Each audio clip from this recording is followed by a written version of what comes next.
राधाभ्यां नमः। श्रीमते रामानुजाय नमः।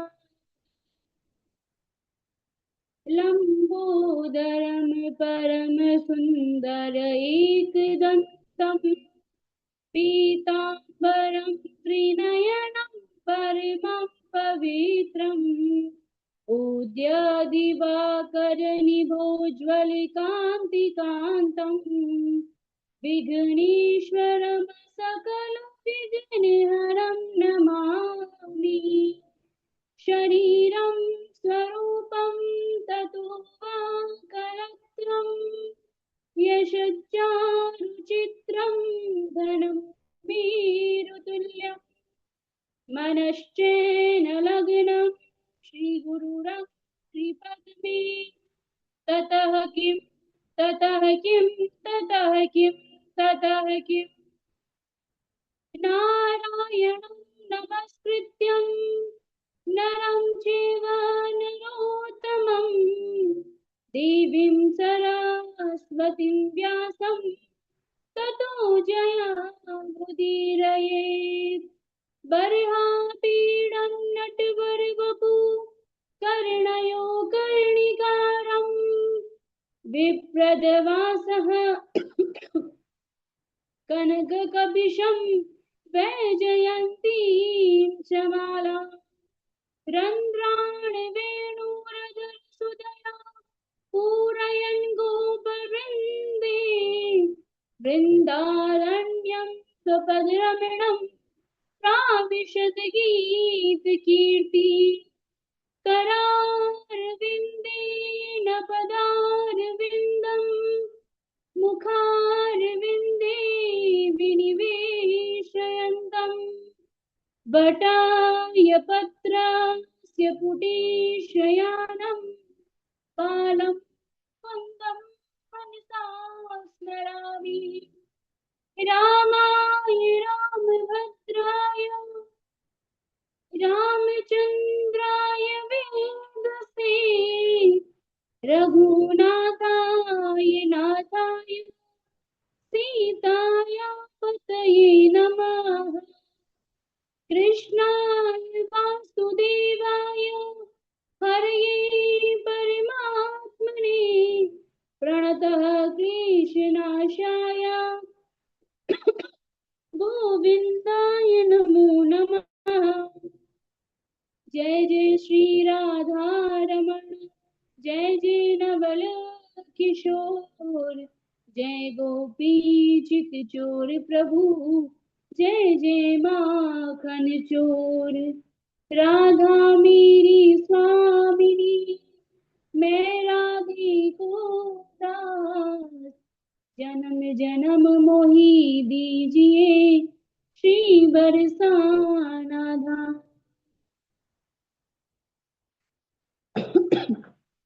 अनंत कोटि ब्रह्मांड नायक अचित्य कल्याण गुणगण निधान सर्वेश्वर सर्वाधिपति अकारण करुणा वरुणालय अकारण करुणाकारक सकल जन्य कल्य शाप हारक परात्पर परम ब्रह्म निर्गुण निराकार सगुण साकार जगदेक बंधु करुणैक सिंधु सच्चिदानंद धन परमात्मा श्री कृष्ण एवं श्री किशोरी जी के चरणों में मेरा बारंबार प्रणाम। समुपस्थित भागवत भक्त एवं कथा अनुरागी सज्जनों भक्ति में मातृशक्ति भगनी बांधो सिया राम मैं सब जग जानी करहूं प्रणाम जोरी जुग पानी।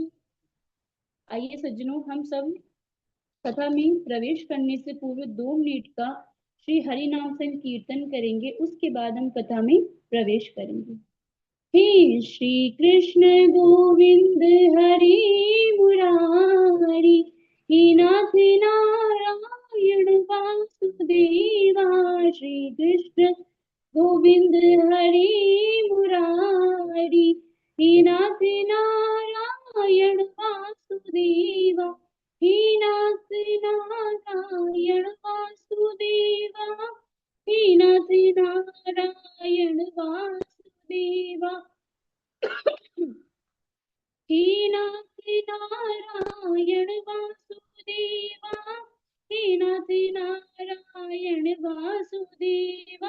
श्री कृष्ण गोविंद हरे मुरारी, हे नाथ नारायण वासुदेवा, श्री कृष्ण गोविंद हरे मुरारी, हे नाथ नारायण वासुदेवा।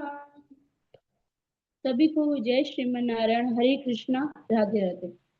तो अभी हम सब मैत्रेय मुनि और विदुर जी के संवाद पर हैं। पिछली कथा में हमने जो है श्री ध्रुव जी महाराज का चरित्र श्रवण किया था। आगे मैत्रेय मुनि कहते हैं कि हे विदुर जी, आगे चलकर महाराज ध्रुव के वंश में महाराज अंक का जन्म हुआ। अब जो अंक थे उनका विवाह जो अधर्म की पुत्री अधर्म के वंश में उत्पन्न हुए, यानी कि जो अधर्म के वंश में उत्पन्न हुए जो मृत्यु की पुत्री सुनीता है, उसके साथ जो है महाराज अंग का विवाह हुआ, जिससे अत्यंत क्रूर कर्म, जिसके हमेशा कर्म दुष्ट स्वभाव की थे, उस दुष्ट बैन का जन्म हुआ।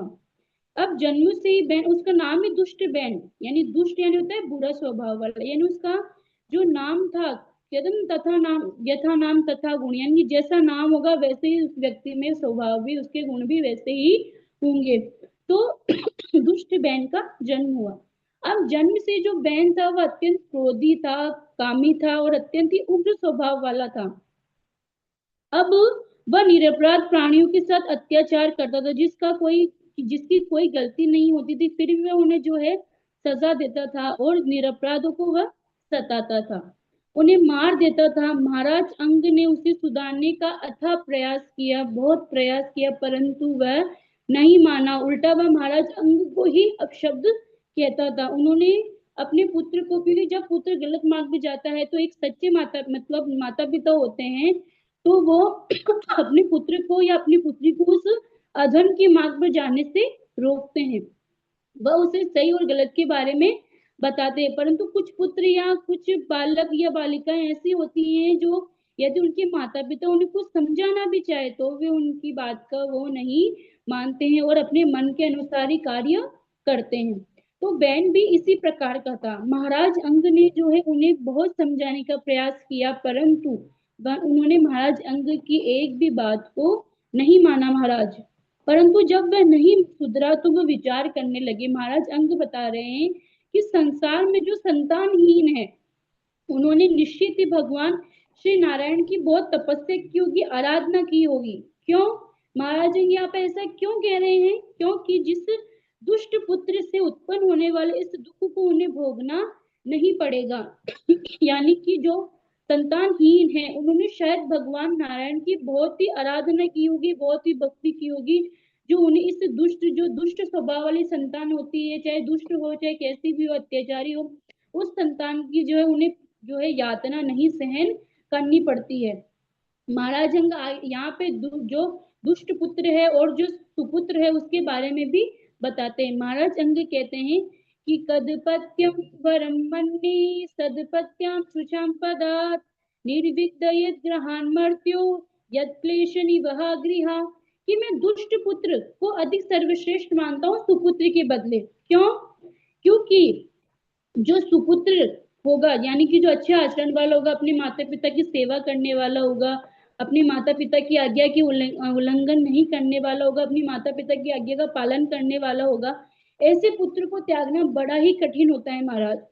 यानी कि हम अपने आसपास भी देखते हैं, जो कहते हैं ना कि जो सुपुत्र होता है, जैसे अभी जो महाराज आत्मदेव थे, आत्मदेव की जो धुंधुकारी जो पुत्र था वह तो अत्याचारी था, तो उन्होंने जो है उससे आसानी से पीछा छुड़ा लिया, यानी उसे आसानी से त्याग दी। यदि धुंधुकारी की जगह गोकर्ण जी उनके पुत्र होते हैं, वो पुत्र तो थे, परंतु यदि धुंधुकारी की जगह गोकर्ण जी उनके पुत्र होते तो वह उनका त्याग जो है आसानी से नहीं कर पाते, क्योंकि जो दुष्ट पुत्र होता है उसका हम जो है आसानी से त्याग कर पाते हैं, परंतु जो सुपुत्र होता है उसका हम आसानी से त्याग नहीं कर पाते। हमारा जो हृदय है, हमारा जो मन है उसी में लगा रहता है और हम जो है भगवान का भजन करने में भी असमर्थ होते हैं। परंतु जो दुष्ट पुत्र होता है, जो आज्ञा की अवहेलना करने वाला होता है, आज्ञा की जो है हमेशा माता पिता का तिरस्कार करता है, माता पिता की एक बात नहीं मानता है, माता पिता को के ऊपर अत्याचार करता है, तो ऐसे पुत्र को आसानी से त्याग दिया जाता है और आसानी से त्याग किया जा सकता है। यानी कि महाराज जो अंग है वह कहते हैं कि दुष्ट पुत्र घर को नर्क बना देता है, जिससे सहज ही में उससे छुटकारा मिल जाता है। यानी कि दुष्ट पुत्र होता है वह घर को नर्क के समान बना देता है महाराज, तो उसका जो है त्याग है आसानी से किया जा सकता है। ऐसा विचार कर कर जो महाराज अंग है उन्होंने बिना किसी को बताए अर्धरात्रि में अपने राज्य का त्याग कर दिया। यानी उन्होंने किसी को भी नहीं बताया कि मैं राज्य का त्याग कर रहा हूं, उन्होंने आधी रात को जो है बिना बताए किसी को अपने राज्य का त्याग कर दिया और वन में चले गए। अब मंत्रियों ने उन्हें ढूंढने का अथाह प्रयास किया, बहुत प्रयास किया, परंतु महाराज अंग नहीं मिले, क्योंकि वह एक ऐसे रास्ते पे निकल चुके थे जो सीधा परमात्मा से जोड़ने वाला था। यानी कि जो परंतु उनके जो राज्य कर्मचारी उन्होंने महाराज अंग को ढूंढने का अथाह प्रयास किया, परंतु महाराज अंग ने जो है वह उन्हें नहीं मिले। अब जैसे ही महाराज अंग जो महाराज अंग थे वह राज्य से गए, वैसे ही बहन की जो माता है महाराज अंग की पत्नी सुनीता, महारानी सुनीता, उन्होंने जो है उनकी आज्ञा से, महारानी सुनीता की आज्ञा से बहन का राज्यभिषेक कर दिया गया, क्योंकि जो राज्य होता है वो राजा के बिना नहीं चल सकता है। तो यदि राजगद्दी जब खाली हो जाती है तो उसके ऊपर दूसरे राजा का बैठना आवश्यक हो जाता है। तो महारानी सुनीता की आज्ञा से जो बैन था उससे राजा घोषित कर दिया गया और बैन का राज्यभिषेक कर दिया गया। अब जैसे राजा बैन जो है राजा बना तो उसमें अत्यंत अहंकारी आ गया और वो और ज्यादा उग्र स्वभाव वाला हो गया और ज्यादा जो है क्रूर हो गया और वह जो उन्मत्त हो गया, क्योंकि उसने अपने नगर में घोषणा करवा दी। क्या घोषणा करवा दी? कि न अष्टव्यम न दातव्यम न होतव्यम द्विजा क्वचित क्वचित इति न्यावर यद धर्मम भे घोषेण सर्वश।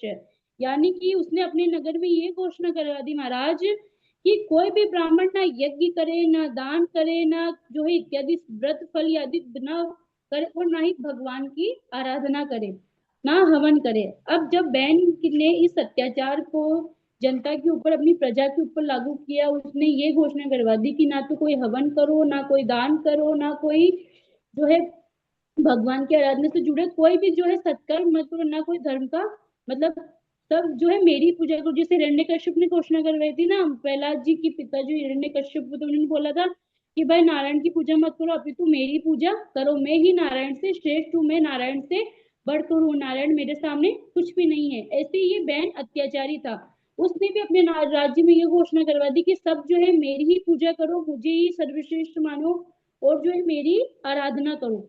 अब जब बैन के इस अत्याचार को ऋषि मुनियों ने देखा तो वह सब जो एकत्रित हो गए और बैन को समझाने के लिए राज्य में जो है राज दरबार में गए, क्योंकि ऋषियों का तो काम ही होता है सबको धर्म का पालन करवाना, सबको धर्म का पाठ पढ़ाना, जो अधर्म के मार्ग पर जो है धर्म के मार्ग पर लाना, ऋषियों के तो यही महान गुण है।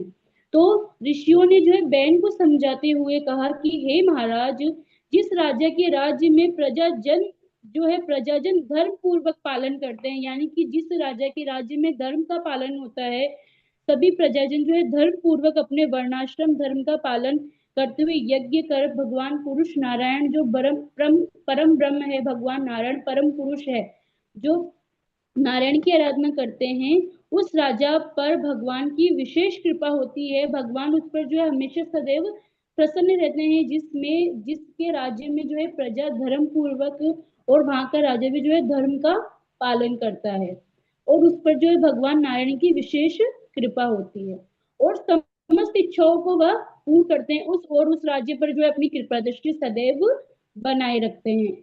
इसलिए हे महाराज, आप भी धर्म अनुष्ठानों का पालन कीजिए और अपनी इस अत्याचार को बंद कर दीजिए और धर्म का पालन कीजिए और आपने जितने भी धर्म अनुष्ठानों पर पाबंदी लगा रखी है उन सभी पाबंदियों को आप हटा दीजिए। अब जैसे ही महाराज ऋषियों ने बैन को समझाने का प्रयास किया, बैन से ये जो है बैन से इस प्रकार की विचार किए या बैन से इस प्रकार की बात की, तो महाराज बैन को तो बहुत ही क्रोध आ गया है। मान लीजिए अभी कोई अधर्म व्यक्ति तो जो नास्तिक होता है, यदि हम उसके पास में भगवान की जो है वार्तालाप करेंगे या भगवान के बारे में कुछ कहेंगे तो उसे क्रोध आएगा, क्योंकि वह उस सब में नहीं मानता है, वह स्वयं को जो है सर्वश्रेष्ठ मानता है, स्वयं क्योंकि उसमें अहंकार होता है। और ये अहंकार ही है इसका सबसे मूल कारण, यही है अहंकार, जो हमें परमात्मा के पास नहीं जाने देता है। एक अहंकार की वजह से जो है परमात्मा हमसे दूर होते हैं। यदि मनुष्य कामी होगा तो प्रभु को भा जाएगा, यदि क्रोधी होगा तो भा जाएगा, लोभी होगा तो भा जाएगा। यदि मनुष्य अहंकारी और ईर्ष्यालु होगा तो नारायण उसके पास कभी भी नहीं आते हैं। यदि मनुष्य के मन में किसी को देखकर ईर्ष्या उत्पन्न होगी, किसी और उसके मन में यदि अहंकार होगा, तो भगवान नारायण उस पर कभी भी अपनी कृपा दृष्टि नहीं करते और न ही नारायण उस पर के पास में कभी आते हैं और ना ही उसे अपनी भक्ति प्रदान करते हैं। और अब बैन जो था वह दुष्ट स्वभाव का था।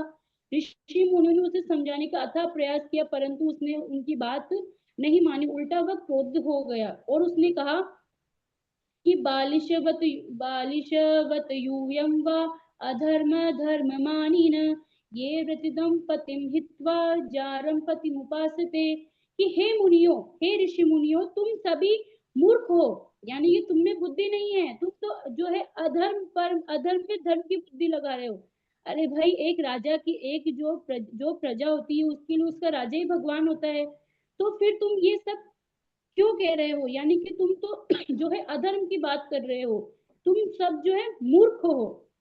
अरे, कहा गया है कि जो राजा होता है वही उसकी प्रजा का मालिक भी होता है, वही उसका भगवान होता है। राजा जैसे चाहे अपनी प्रजा के साथ व्यवहार कर सकता है। ये जो है एक राजा का कहते हैं कि उसकी, क्योंकि उसके विचार ऐसे हैं। यदि कोई राजनीति, यदि जिस राज्य में धर्म का पालन होगा उस राज्य में सदैव भगवान की कृपा दृष्टि बनी रहेगी। तो जो बहन है उसे ऋषि मुनि ने बहुत समझाया, लेकिन उन्होंने ऋषि मुनियों को ही पुनः जवाब देते हुए कहा कि हे मुनियो, तुम तो मूर्ख हो, तुम में बुद्धि नहीं है, तुम जो है अधर्म में धर्म की बुद्धि लगा रखी है। जो आजीविका प्रदान करने वाले मुझ परमेश्वर को छोड़कर किसी और, यानी कि मैं ही तो तुम्हें आजीविका देता हूँ, तुम्हें जो है संसाधन उपलब्ध करवाता हूँ, तुम्हें धन की व्यवस्था करवाता हूँ, मेरे राज्य में तुम जो है कमा के खाते हो, मेरे राज्य में रहते हो, मैं ही तुम्हारा पालन पोषण करता हूँ। तो फिर तुम मुझे छोड़कर उस जो जिस परमेश्वर को किसी ने देखा ही नहीं है, किसी ने जाना ही नहीं है, तुम उसकी पूजा करते हो। अरे भाई, मेरी पूजा करो ना, मैं तो साक्षात दिखता हूँ, मैं तो साक्षात तुम्हारा पालन पोषण करता हूँ। अब उस बुद्धिहीन प्राणी को कौन समझाए कि पालन पोषण करने वाले तो नारायण ही है, उनके बिना वह क्या पाल लेगा। और कोई किसी को नहीं पालता है, सिर्फ एक नारायण ही है जो सबकी जो है पालन पोषण करते हैं। तो बहन ने कहा कि तुम मुझे छोड़कर पता नहीं किस जारपति की उपासना करते हो।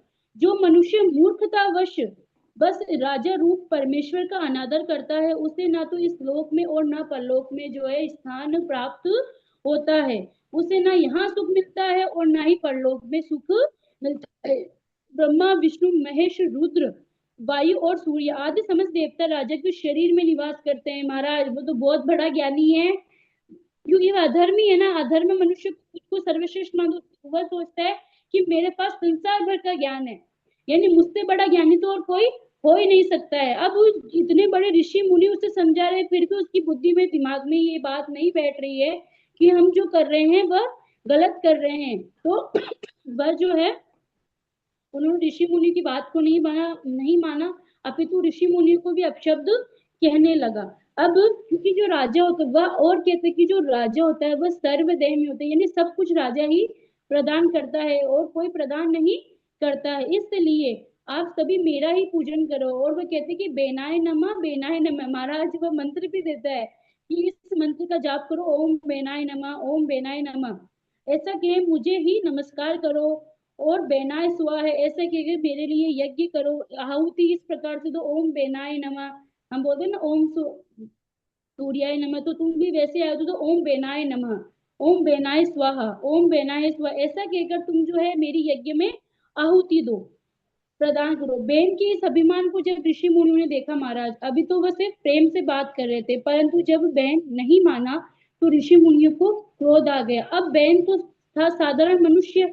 अब ऋषि मुनियों ने जो है, क्योंकि ऋषि मुनियों की सामर्थ्य ऐसा होता है कि वह भगवत के लेख को मिटाने का भी सामर्थ्य रखते हैं। हमने सुना, हमने पढ़ा भी है भागवत जी में कि आत्मदेव जी की संतान नहीं थी, परंतु 7 जन्म तक जब उनके संतान नहीं थे फिर भी ऋषि मुनियों के आशीर्वाद से जो है उन्हें गोकर्ण जी महाराज, क्योंकि असली पुत्र उस फल से तो गोकर्ण जी महाराज उत्पन्न हुए थे। जो धुंधुकार था वो तो उनकी जो धुंधली थी उनकी बहन का पुत्र था।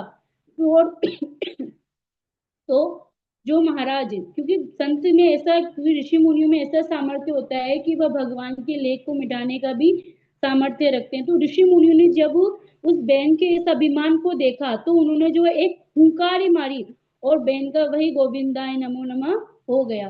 अब जैसे ही बैन का प्राणांत हो गया तो ऋषि मुनि जो है सभी अपने आश्रम पर, अपने अपने आश्रम में चले गए।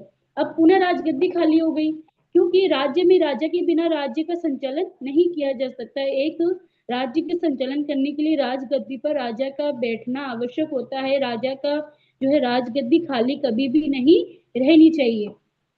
तो जब राजा के न होने पर सब जो है राज्य में अराजकता फैल गई, राज्य में जो है हाहाकार होने लगा। तो ऋषि मुनियों ने बैन, जो बैन था उस बैन की जंगा को मतना, जैसे हम छाछ मतलब गिलोय करते हैं, तो उनकी उन्होंने जो है जो बैन था उसकी जंगा का मंथन किया, जिससे एक काला और एक बोना पुरुष उत्पन्न हुआ, जिससे ऋषियों ने कहा निषीद, निषीद यानी बैठ जाओ, जिससे वह निषाद कहलाए। अब पुनः ऋषियों ने बैन की भुजाओं का मंथन किया, जिससे स्त्री पुरुष का जोड़ा उत्पन्न हुआ। उनमें जो तो पुरुष थे वह भगवान के अंश अवतार महाराज पृथु हुए। बोलिए पृथु भगवान की जय।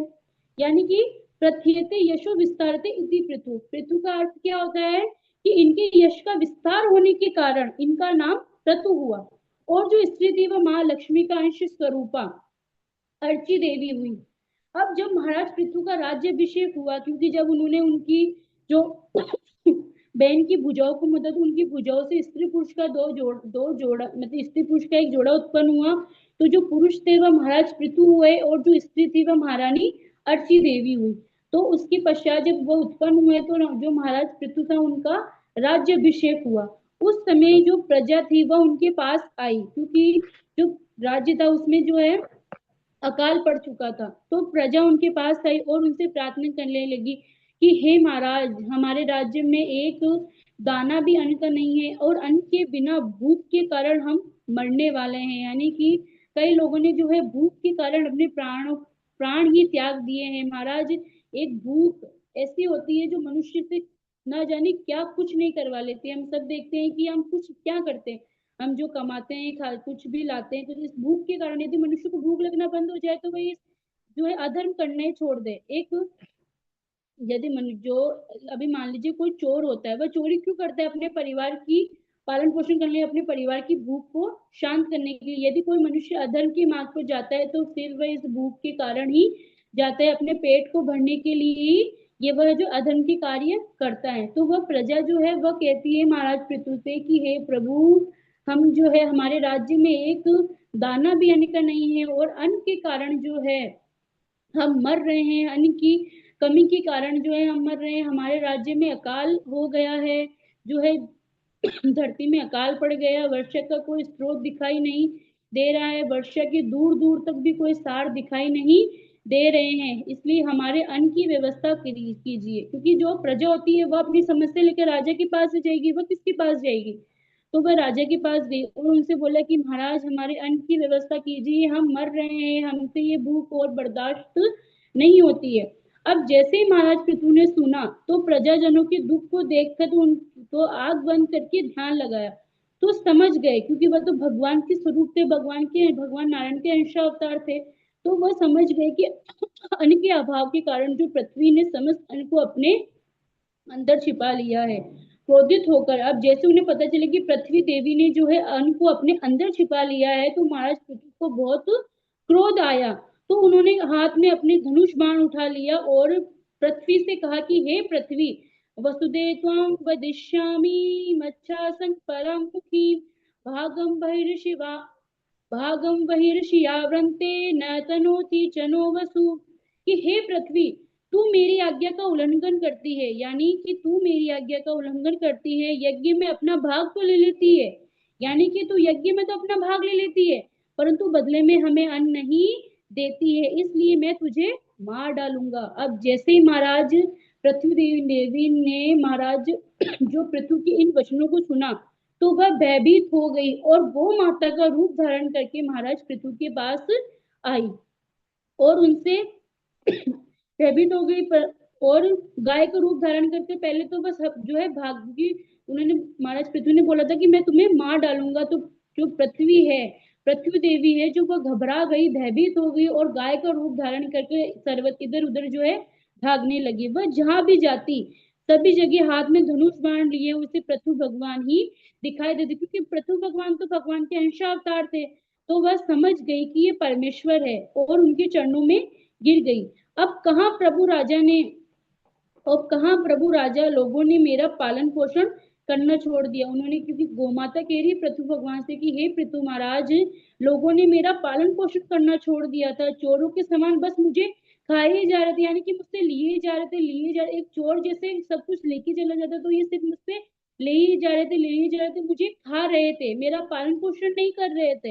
इसलिए मैंने सभी औषधियों को, अन्न को जो है अपने अंदर छिपा लिया है। यदि आपको अन्न की आवश्यकता है, यदि आपको औषधियों की आवश्यकता है, तो हे महाराज, आप बछड़ा धो नापात्र और धोने वाले की व्यवस्था कर दीजिए और अन्न को आप धो लीजिए और मुझे समतल कीजिए, यानी कि जो ऊबड़ खाबड़ है तो आप मुझे समतल कीजिए, जिससे वर्षा ऋतु का जल मेरे में बना रहे। पृथ्वी देवी की इस प्रकार कहने पर जो महाराज क्रतु है, उन्होंने